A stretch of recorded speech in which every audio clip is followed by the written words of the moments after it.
Morning जी, great morning दोस्तों, नमस्कार। मैं myself Bhupesh Anand. I am a qualified chartered accountant, qualified company secretary, qualified cost accountant, qualified ACCA, qualified diploma.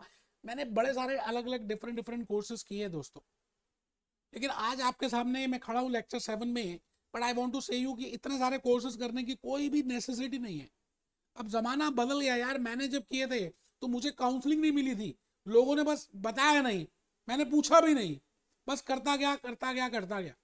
आपको बस ACCA ही cover करना है shorter span में, और लाइफ की बाकी सब चीजें भी एंजॉय करनी है यार।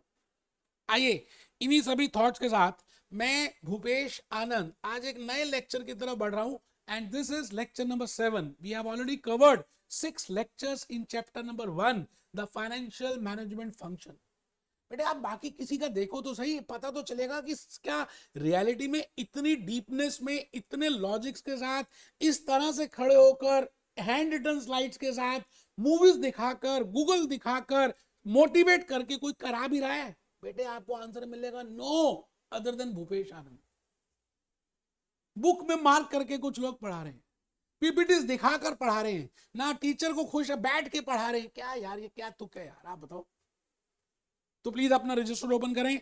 Great good morning, lecture number 7। I am on to ACCA skill level F9 financial management. मेरे बातें आपके सामने आज बड़ी प्यारी सी आ रही हैं। जो गाना गाना चाहते हैं उनको गाना मिल जाता है। They can find a song. Those who want to sing a song can find a song. It means it is a intention which is more important. आप जॉब कर रहे हैं, मुझे पता है, स्किल लेवल के साथ, बट द पॉइंट इज आपकी नियत, आपकी इंटेंशन। सुबह उठ के भी तो पढ़ सकते हो, रात को भी पढ़ सकते हो, सैटरडे संडे को पढ़ सकते हो। मुझे 20 घंटे दे दो अपने। बेटे चाहे तो बहुत कुछ हो सकता है, नहीं चाहे तो कुछ भी नहीं हो सकता। तो यू शुड बी अनरीजनेबल। आइए जी, ACC skill level financial management के लिए मैं कहानी शुरू कर रहा हूं। I have already discuss different learning outcomes, और मैंने आपको अपने जूस नोट से भी लर्निंग आउटकम्स दिखाए थे बेटे। लेकिन आज अभी तक हमने क्या डिस्कस किया? What I mean by stakeholders, what are the different stakeholders, what are the reasons of the conflict between the stake holders. आज today as a finance manager I want to see कि what are the ways, with the help of which I can reduce that conflict. ऐसी कौन सी बातें हो सकती है, कौन से रास्ते हो सकते हैं जिससे वो जो कॉन्फ्लिक्ट है वो कुछ कम हो जाए। तो मैं आज एक नेक्स्ट लर्निंग आउटकम की तरफ बढ़ रहा हूं। This is learning outcome number H। Explain the ways to encourage the achievement of stake holders objectives including management reward schemes and regulatory requirements. It means जो कन्फ्लिक्ट्स हैं उनको मिनिमाइज करने के लिए क्या क्या तरीके आप यूज कर सकते हैं। तो I will be discussing with two. One is the management reward schemes and second is with the help of regulatory requirements. तो बेटे इन दोनों की हेल्प से मैं स्टेक होल्डर्स के क्या कर सकता हूं, कन्फ्लिक्ट्स, झगड़े कम कर सकता हूं। तो आइए जी, मैं आ गया आपके सामने अपने ही जूस नोट्स में और अपने ही लर्निंग आउटकम्स में। We have discussed, I have to discuss today. मुझे आज के इस लेक्चर में, आपको पता है क्या डिस्कस करना है मुझे आज के इस लेक्चर में? I want to discuss with this the role of management. अच्छा, एक्सप्लेन ये नहीं करना बेटा, ये करना है, ये करना है। Explain the ways to encourage the achievement of shareholders' objective, including managerial reward scheme and regulatory requirements. This is lecture number 7. I am Bhupesh Anand. मैं आज इस लेक्चर के थ्रू आपका लर्निंग आउटकम नंबर H कि ऐसे कौन से veg हैं जो आप स्टेक होल्डर्स को मिनिमाइज कर सकते हैं, उनके कॉन्फ्लिक्ट्स को मिनिमाइज कर सकते हैं। आपको थोड़ा सा लिखना है, ज्यादा नहीं है बेटा, ज्यादा है भी नहीं, सच से बता रहा हूं आपको, ज्यादा नहीं है। आप बस लिखेंगे तो मुझे अच्छा लगेगा। फर्स्ट पॉइंट इज, मैं आपके सामने पहला एक रास्ता लेकर आ रहा हूं, that how as a finance manager, as a finance guy, as a ACCA, as a global CA, आप how you can minimize the stakeholders conflict with the help of reward scheme। आपको पता है इन्फोसिस का अगर आपने नाम सुना बेटे, पहली कंपनी जिसने ESOPs का कंसेप्ट स्टार्ट किया, एग्जीक्यूटिव स्टॉक ऑप्शन स्कीम और एम्प्लॉय स्टॉक ऑप्शन प्लान, होता क्या था कि विप्रो वाले इन्फोसिस के एम्प्लॉयज को छीन लेते थे, उनको तोड़ देते थे ज्यादा पेमेंट करके। तो नारायण मूर्ति साहब ने सबसे पहले इंडिया में employ stock option, executive stock option plan बनाया कि भाई ये इंप्लॉयज जाए ना, इनको भी उतना ही प्यार हो जाए इस कंपनी से जितना प्यार उस शेयर होल्डर को है। It means we will design the reward in such a way that they will automatically they have a feeling of belongingness, they have a feeling of long run, you know। तो first point है management reward schemes में what are the features of effective reward scheme. जैसे हम कहते हैं ना what are the features of effective head boy. आप सबके स्कूल में और आप मेरे भी स्कूल में यू नो हेड बॉय को हमने डिसाइड किया भाई ये हेड बॉय होना चाहिए, हेड गर्ल होनी चाहिए। आप बताओ हेड गर्ल में क्या क्या फीचर्स होने चाहिए। भाई हेड गर्ल दिखने में सुंदर हो, हेड गर्ल की हाइट भी अच्छी हो, हेड गर्ल एजुकेशन में अच्छी हो, स्पोर्ट्स में भी एक्टिवेट करती हो, उसका बिहेवियर ठीक हो। It means she should have some leadership qualities. It means I am saying what are the prerequisites of a head girl, because that girl will represent this school. Similarly, मैं अगर आपसे पूछूं कि रिवॉर्ड स्कीम आप जो बनाएंगे as a finance manager, you know for minimizing the conflicts of the stake holders, तो उस रिवॉर्ड स्कीम में क्या क्या होना चाहिए, what are the features in that. तो मैं कहता हूं जी पहला फीचर है कि वो जो रिवॉर्ड स्कीम है ना, हम मैनेजर्स को, एजेंट्स को रिवॉर्ड तभी दें जब वेल्थ मैक्सिमाइज हो जाए। इसका मतलब कुछ ऐसा करें कि the reward of these agents, the reward of these directors, the reward of these managers has a positive relationship with shareholders wealth maximization। जैसे मैं कहता हूं आलिया भट्ट का डायरेक्ट रिलेशन है इस समय रणबीर कपूर के साथ, दोनों हस्बैंड वाइफ है। रणबीर का दीपिका के साथ डायरेक्ट रिलेशनशिप है। तो मैं आपसे कह रहा हूं रिवॉर्ड जो आप देंगे उसका direct relationship equity share holder health wealth के साथ हो। अगर ये वेल्थ बढ़े तो इनका रिवॉर्ड भी बढ़े, कुछ ऐसा डिजाइन करो। इसी तरह से आप जो रिवॉर्ड की बात कर रहे हो, it should not be related on the profits, you know, rather it should be related with the economic value added. We have already seen in so many lectures. F3 में बताया मैंने F5 में बताया, F7 में बताया कि what is the meaning of economic value added. बेटे सबको सब कुछ दे दिया तो हमें नेट इनकम आ गई। फिर हमने क्या किया, प्रेफर्ड स्टॉक को प्रेफर्ड डिविडेंड दे दिया, कॉमन स्टॉक को कॉमन स्टॉक उनको भी डिविडेंड दे दिया। And then if the residual amount is left, that is economic value added। तो इन मैनेजर्स को रिवॉर्ड का कुछ रिलेशनशिप ऐसा सेट होना चाहिए कि इकोनॉमिक वैल्यू एडेड के साथ रिलेट हो जाए। तो आप लिखो बेटा कमर सीधी करो, बेटा कमर सीधी करनी है, रजिस्टर में लिखना है। आपके मन में बार बार आएगा एमसीक्यू आ रहा है, क्यों लिखूं बेटा। This is a difference between Bhupesh Anand class and PPT class और मार्किंग क्लास। यार आप लिखो ना बेटे, कमर सीधी करोगे ना ज्यादा अंडरस्टैंडिंग होगी। First part, effective features of effective reward scheme. The first I have written as कि जो रिवॉर्ड्स हैं और जो शेयर होल्डर्स की वेल्थ है, इनके बीच में सीधा सीधा प्यार होना चाहिए। प्यार, मोहब्बत, 2.5 अक्षर प्यार के। आर का मतलब है correlation, there has to be a positive relationship. And the second point is बेटे जनरली मैंने आपको बताया ना, कन्फ्लिक्ट का कारण ये भी है कि जो शेयर होल्डर्स हैं वो लॉन्ग रन सोचते हैं, और ये जो मैनेजर्स हैं they are always short term, कि भाई यहाँ चेंज करके वहां चले जाएंगे, यहाँ से पैसे कमा के। It means their time horizon should be same as try. हमें ट्राई तो करना चाहिए कि भाई हम उन मैनेजर्स को लंबे समय तक होल्ड करके रखें, उनको ऐसे लालच दें, उनको शेयर्स दें, उनको ई-सॉप्स दें, उनको और इंसेंटिव्स दें which are related with long run. जो जितना लॉन्ग रन रहेगा उसको उतना ज्यादा बेनिफिट मिलेगा। तो second point is the second feature, you know, which is a very important feature of a effective reward scheme is managers time horizon should be equal to share holders time horizon. Because share holders का तो जीना मरना company है, company मरेगी तो वो मरेंगे, company जब जीवित हुई तब से स्टार्ट किया उन्होंने। थर्ड इज रिवॉर्ड स्कीम जो है ना बेटे बड़ी क्लियर होनी चाहिए। कई बार क्या होता है हम लैंग्वेज को ऐसे यूज करते हैं, उसके इंटरप्रिटेशंस कुछ और आ जाती है। So reward scheme should be very much clear, it should be, you know, crystal clear so that you cannot manipulate anything। bonus schemes, incentive schemes, सब कुछ clearly defined हो। so these are the three, I will say, the features of a effective reward scheme। अब reward scheme होती कैसे कैसे, मैंने कहा जी अलग अलग प्रकार की रिवॉर्ड स्कीम्स हो सकती हैं, which I have just discussed। Reward should be related with shareholders wealth, maximization of the wealth. Reward should be related with economic value added. Reward should be related with the ESOPs. Reward should be related with the long run.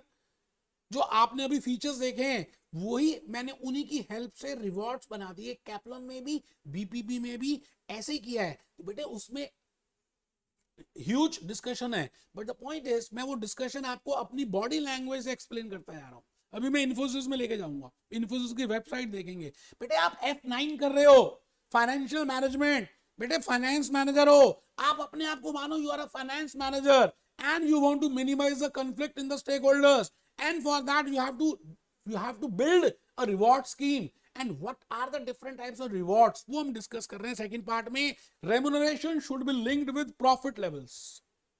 Profit होगा तो देंगे, sales में नहीं, क्योंकि sales होना अलग बात है, प्रॉफिट होना अलग बात है. प्रॉफिट तो बेटा सारे खर्चे लेस कर करा के जो आएगा.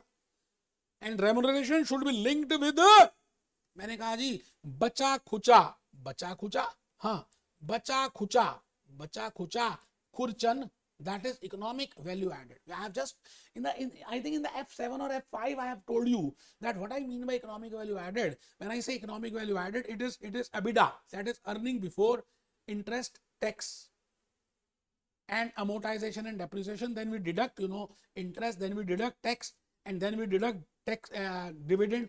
तो जो बच गया आखिरी में, जो बच गया, अगर बच गया सबको देने के बाद, शेयर होल्डर्स को देने के बाद, इक्विटीज को देने के बाद, प्रेफर्ड स्टॉक को देने के बाद, डिबेंचर होल्डर्स वो तो बेटा पहले ही पेमेंट कर देते हैं. लास्ट में जो बचता है नोपैट, आपने सुना नाम NOPAT, net operating profits after tax. NOPAT, NOPAT से हम क्या लेस करते हैं, वेटेड एवरेज कॉस्ट. क्योंकि वेटेड एवरेज कॉस्ट में कॉस्ट ऑफ इक्विटी भी होती है, कॉस्ट ऑफ प्रेफरेंस शेयर्स भी होता है और कॉस्ट ऑफ डिबेंचर्स भी होता है. तीनों की कॉस्ट को हम लेस कर देते हैं नोपैट से. नोपैट का मतलब क्या है, net operating profit after tax minus weighted cost.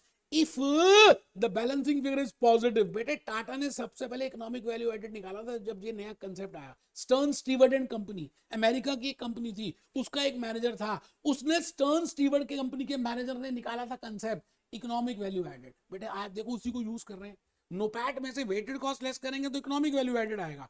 If economic value added is positive, अच्छी बात. इफ इट इज नेगेटिव, गंदी बात. If it is positive, then only you should give the reward. It means your reward should be linked with economic value added. ठीक है जी. Reward should be linked with revenue growth. भाई revenue amount में ना देखें, revenue को relative terms में देखेंगे. Last year कितना रेवेन्यू था, अब कितना रेवेन्यू हो गया, how much is the growth in that. So if in relative terms, if in percentage terms, Hindustan liver ने लक्स का साबुन बेचा लास्ट ईयर इतने percentage of total sale, and this year how much Lux sale is there, next year how much Lux sale is there.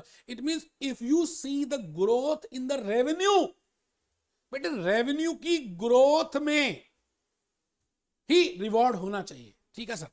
Remuneration should be linked with executive. I have just told you Infosys, बेटे यहाँ पे लिख भी लो, पहली company India में जिसने ये concept start किया था. बिकॉज इन्फोसिस की और विप्रो की लड़ाई चल रही थी. आप जाकर चेक करना केस स्टडी में, गूगल में जाना और देखना. पहली कंपनी जिसने कहा कि अगर एक एम्प्लॉय मेरे पास 5 साल 10 साल 15 साल काम करता है, then only I will give the shares on concessional rate. अब मैं जब ऐसा कहूंगा तो बताओ बेटे, मैनेजर का भी कहीं ना कहीं ऑब्जेक्टिव होगा ना, that profit, that MPS of that share should be increased, क्योंकि उसको तो उस रेट में मिलेंगे. और अगर वो मार्केट में सेल करना चाहे ज्यादा रेट में बिक सकते हैं, उसके लिए उसको मैक्सिमाइजेशन ऑफ वेल्थ करनी पड़ेगी. तो कहीं ना कहीं कन्फ्लिक्ट को हम कम कर रहे हैं. आई थिंक आप समझ रहे हैं. भाई रामलाल चीफ फाइनेंशियल ऑफिसर है इन्फोसिस का. रामलाल को हमने कहा 1 लाख शेयर्स देंगे अगर आपने 5 साल तक काम किया, और इस रेट पे देंगे, मार्केट प्राइस जो भी चल रहा हो. तो रामलाल का ऑब्जेक्टिव क्या रहेगा कि कुछ मैं ऐसा करूं कि market price should be maximised, that is wealth should be maximised, क्योंकि अल्टीमेटली उसको भी बेनिफिट है. भाई उसको तो कंसेशनल रेट में शेयर्स मिलेंगे, और वो एमपीएस मार्केट रेट में नेशनल स्टॉक एक्सचेंज में, न्यूयॉर्क स्टॉक एक्सचेंज में, लंदन स्टॉक एक्सचेंज में सेल कर सकता है. Ultimately he will be beneficiary. So I want to just say you कि हमें रिवॉर्ड स्कीम कुछ इस तरह से सेट करनी चाहिए. लास्ट पॉइंट में आ गए जी, आज के इस लेक्चर के लास्ट पॉइंट. बेटे कंफ्लिक्ट करने के लिए या तो रिवॉर्ड स्कीम्स का हेल्प लो और या रेगुलेटरी रिक्वायरमेंट का हेल्प लो. Enron, Lehman Brothers, Yes Bank, Kingfisher Airlines, Satyam Computers, Sahara India, ऐसी बड़ी सारी कंपनीज हैं जहां पर बड़ी प्रॉब्लम्स आई और फाइनेंशियल स्कैम्स होने लग गए, क्योंकि लोग बड़े हरामी किस्म के होते हैं यार। तो मैं आज आपसे कह रहा हूं कि जब आप नहीं मानते तो ऊपर से डंडा आता है ना पेरेंट्स का, कर अब करो, तो आपको करना पड़ेगा। It means with the help of regulatory requirements also I can minimize stake holders conflict to the maximum extent.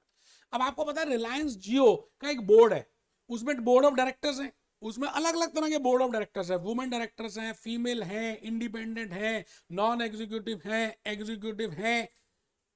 आप जब थाली खाते हैं, कहीं पर जाते हैं तो थाली लेते हैं, फिक्स थाली, तो उस थाली में अलग अलग तरह की सब्जियां होती हैं, कुछ दही होता है, कुछ सब्जी होती है, कुछ ग्रीन वेजिटेबल्स होगी, कुछ दाल होगी, कुछ चावल होंगे, कुछ पूड़ी होगी। It means it is a diversified portfolio. Similarly as per regulatory requirement now it is compulsory that in your board there should be a combination of non-executive directors. Corporate governance तभी हो सकती है जब अलग अलग तरह के लोग, स्पेशलाइज्ड लोग उस फील्ड में आए, and they has to be independent, उनके पास शेयर्स ना हो, तभी तो वो अनबायस्ड व्यूज देंगे। तो बेटे रेगुलेटरी रिक्वायरमेंट्स की हेल्प से भी हम स्टेक होल्डर्स के कन्फ्लिक्ट को कम कर सकते हैं as per regulatory requirement. Now as per corporate governance codes there has to be at least 50% of non-executive directors in the board, और नॉन एग्जीक्यूटिव डायरेक्टर्स इंडिपेंडेंट होने चाहिए, और नॉन एग्जीक्यूटिव डायरेक्टर्स को स्पेशलाइज टाइम देना पड़ेगा। बेटे तभी तो हम इतने बड़े बड़े स्कैम्स को कम करेंगे, अदरवाइज एग्जीक्यूटिव डायरेक्टर्स हिस्ट्री गवाए, इतिहास गवाए और कंपनी को खा के चले जाएंगे। तो आप लिखें रेगुलेटरी फ्रेमवर्क में, रेगुलेटरी रिक्वायरमेंट में, now it is important that you should have a corporate governance code. So as a finance manager, देखिए मैं क्या कर रहा हूं, the financial management function chapter number 1 F9 में मैं आपको कह रहा हूं एज अ फाइनेंस मैनेजर आपको उन स्टेक होल्डर्स के कन्फ्लिक्ट को कम करने के लिए रेगुलेटरी रिक्वायरमेंट की हेल्प लेनी है। रेगुलेटरी रिक्वायरमेंट में कॉर्पोरेट गवर्नेंस की कोड्स क्या कहते हैं, जरा देखते हैं। आप बनाइए अपने पेज को 2 पार्ट्स में डिवाइड करें, यहां पर लिखें presence of non executive directors और यहां पर लिखें रोल ऑफ एग्जीक्यूटिव डायरेक्टर्स। पहले नॉन एग्जीक्यूटिव डायरेक्टर्स को लिखेंगे बेटे, दे शुड स्पेंड टाइम। ऐसा नहीं कि आए बोर्ड मीटिंग में, खाया पिया और चले गए, नहीं यार, फिर एक्चुअली में you are not doing the job for the benefit of all. आप खाली खाने पीने के लिए आ रहे हो क्या, बोर्ड मीटिंग में खाली पैसे लेने के लिए आ रहे हो क्या, ट्रैवलिंग कन्वेंस लेने के लिए आ रहे हो क्या, अपनी रेम्युनरेशन लेने के लिए आते हो क्या? तो कॉर्पोरेट गवर्नेंस कोड ने कहा कि जो नॉन एग्जीक्यूटिव डायरेक्टर्स हैं दे शुड बी इंडिपेंडेंट, उनकी कोई रिलेशनशिप ना हो, उनकी कोई डिपेंडेंसी ना हो, उनके पास उस कंपनी के शेयर्स भी ना हो, then only they can go for unbiased, you know. तो पहली बात लिखिए, spend sufficient time, should be independent, and third is there has to be at least 50% of non executive directors of total directors. इसका मतलब अगर पूरे बोर्ड के, इंफोसिस के पूरे बोर्ड में, रिलायंस जियो के पूरे बोर्ड में 10 डायरेक्टर्स हैं तो बेटे कम से कम 5 या उससे ज्यादा should be non executive directors. Otherwise Dhiru भाई अंबानी का जो बेटा मुकेश अंबानी, वो अपनी वाइफ को भी लेके आ जाएगा, नीता अंबानी को, अपने बेटे को भी ले आएगा, अपनी डॉटर इन लॉ को भी ले आएगा, अपनी डॉटर को ले आएगा, अपने सन इन लॉ को ले आएगा, तो अल्टीमेटली इन लोगों का जो पैसा लगा वो तो खत्म हो जाएगा ना बेटे। It means there has to be 50% of non executive directors, तभी आप उस कॉन्फ्लिक्ट को मिनिमाइज कर सकते हैं। ठीक है सर, बढ़िया, बहुत बढ़िया, बहुत बढ़िया सर। आप आइए जी, अब मैं लिख रहा हूं role of executive directors, it is given by as per corporate governance code, कि भाई एग्जीक्यूटिव डायरेक्टर्स को रोटेट करना होगा, उनको हम दोबारा से इलेक्शन में अपॉइंट करेंगे, और चेयरमैन और चीफ एग्जीक्यूटिव ऑफिसर्स अलग अलग होने चाहिए। कई बार क्या होता है जी, धीरू भाई अंबानी जी का बेटा मुकेश अंबानी, वो कहता है मैं ही चेयरमैन हूं, मैं ही सीईओ हूं, तो मैं वो माता, जब पिता तो मैं वो, बंधु तो मैं हो, तुम ही सब कुछ हो, ऐसा नहीं। Different roles are to be by different persons. So first point, in order to minimize the stakeholder conflict, as a finance manager, I should see the regulatory requirements. Within that, there are some corporate governance codes, and within that, I have to see कि भाई वो जो directors हैं, executive directors, उनमें separation हो, chief executive officer और chairman. Chairman तो उस कमेटी का हेड होता है बेटा, वो अलग होना चाहिए, चीफ एग्जीक्यूटिव ऑफिसर अलग होना चाहिए, सो दैट सबके पास पावर डेलीगेट हो, तो लड़ाई झगड़े होने के चांसेस कुछ कम हो जाएंगे। ठीक है सर, इलेक्शन हो, and financial reward to be clearly disclosed. Mukesh Ambani को जो दिया जाएगा it has to be clearly disclose. ऐसा नहीं कि वो मुकेश अंबानी वहां का सीईओ है तो उसको सब कुछ, बेटे it has to be clearly mentioned which is the prerequisite of monetary of good managerial reward scheme। एक बच्चा कह रहा है जी पता नहीं कौन सा चैप्टर करा रहे हैं। बेटे चैप्टर क्या बोलूं मैं यहाँ क्या, आपको तो नींद आ रही है, आप तो लेट के पढ़ रहे हो। कुछ बच्चे तो बेड में लेट गए पढ़ रहे हैं, बेवकूफ हैं वो बच्चे। बेटे इस समय मैं आखिरी पड़ाव पे हूं चैप्टर 1 के, लेक्चर 7 चल रहा है और इस लेक्चर 7 में मैंने आज लर्निंग आउटकम नंबर H बताया, that how with the help of managerial reward scheme or with the help of with the help of regulatory requirements you can minimize the stakeholders conflict। तो कहने को आज जाकर stake holders खत्म हुआ। बेटे lecture 4 से स्टार्ट हुआ था। लेक्चर 4 में मैंने आपको इंट्रो बताया, लेक्चर 5 में स्टेक होल्डर का मीनिंग बताया, लेक्चर 6 में आपको कन्फ्लिक्ट बताया, आज लेक्चर 7 है कि इस कन्फ्लिक्ट को कैसे मिनिमाइज करेंगे। बेटे there are 4 lectures I have devoted on stakeholders. आपको समझ आ रहा है ना कितना इंपॉर्टेंट है। अभी एक लेक्चर हो रहा है बेटे, क्योंकि एक 2-3 लर्निंग आउटकम्स है वो मैं एक ही लेक्चर में कंप्लीट कर दूंगा, लेक्चर नंबर 8 में, और फिर लेक्चर नंबर 9 में टेस्ट योर अंडरस्टैंडिंग सारे कैप्लॉन के और सारे बीबीबी के क्वेश्चंस भूपेश आनंद कराएगा। बेटे भूपेश आनंद कराएगा आपके लिए। एक बड़ा प्यारा सा मैंने गाना निकाला है, आप देखेंगे। गाना तो नहीं मैं कहूंगा, बेटे एक मूवी दिखाने जा रहा हूं ऑस्ट्रेलियन, इसका नाम है द सीक्रेट। ये कहती है कि जो आप सोचते हो वही होता है। इसका मतलब आपको जो चाहिए उसी को बार बार सोचो, बार बार सोचो, बार बार सोचो। बेटे इस मूवी का नाम है द सीक्रेट। उसे अपनी ओर आकर्षित कर रहे हैं। बुद्धिजीवी इसे हमेशा से जानते आए हैं, मिसाल के तौर पर प्राचीन बेबीलोन वासी। मैं आपको जस्ट एक ग्लिम्स दिखा रहा हूँ, आपको ये पूरी मूवी यूट्यूब से डाउनलोड करनी है। और बेटे मैंने इस मूवी को कम से कम 1000 बार देखा है। इसका नाम है द सीक्रेट। द सीक्रेट हमेशा से जानते थे। आप खुद ही सोचिए, ऐसा क्यों होता है कि तमाम कमाई का 96% हिस्सा आबादी के 1% लोग कमा रहे हैं? और वो कह रहे हैं ऐसा क्यों होता है कि इतनी सारे वेल्थ खाली 3-4% लोगों को मिलती है। इसे आप इत्तेफाक बिल्कुल मत समझिए, इसके पीछे एक मकसद है। उन्होंने किसी चीज को अपने वजूद के हर स्तर पर इसे महसूस कर रहे हैं, तो आपके साथ वही ज्यादा होने वाला है। इसका मतलब जो आप महसूस करोगे आपके साथ वही होगा। आप महसूस कर रहे हो कि मैं F9 दिसंबर अटेम्प्ट में, इस अटेम्प्ट में, कोई भी अटेम्प्ट में नहीं दे सकता, नहीं हो पाएगा, तो नहीं होगा। बट अगर आप में से एक बच्चा महसूस करे कि यस होगा और उसके लिए एक्शंस ले, बेटे दोनों चीजें अलग है। एक्शंस लेना और आपके मन के अंदर थॉट्स चलना। मैं कहता हूं अगर इन दोनों में इंटीग्रेशन हो जाए, एक्शंस में और थॉट्स में, तो आप बड़े से बड़ा काम कर सकते हो। होता क्या है कि आप एक्शंस तो लेते हो आधे अधूरे मन से, मन में डाउट होता है कि पता नहीं टाइम कम है, हो पाएगा नहीं हो पाएगा। ये डाउट नहीं रखना आपने। मैं भूपेश आनंद आपको एक 100% गारंटी दे सकता हूं कि आप अगर 20 आवर्स मुझे वीक के दे दे, if you are doing a job, बेटे मैं गारंटी से कहूंगा कि आपको जो होमवर्क दूंगा अगर आप करते हैं, मैं फर्स्ट अटेम्प्ट में फाइनेंशियल मैनेजमेंट F9 क्लियर करा दूंगा। बेटे be happy, B jolly, B cheerful.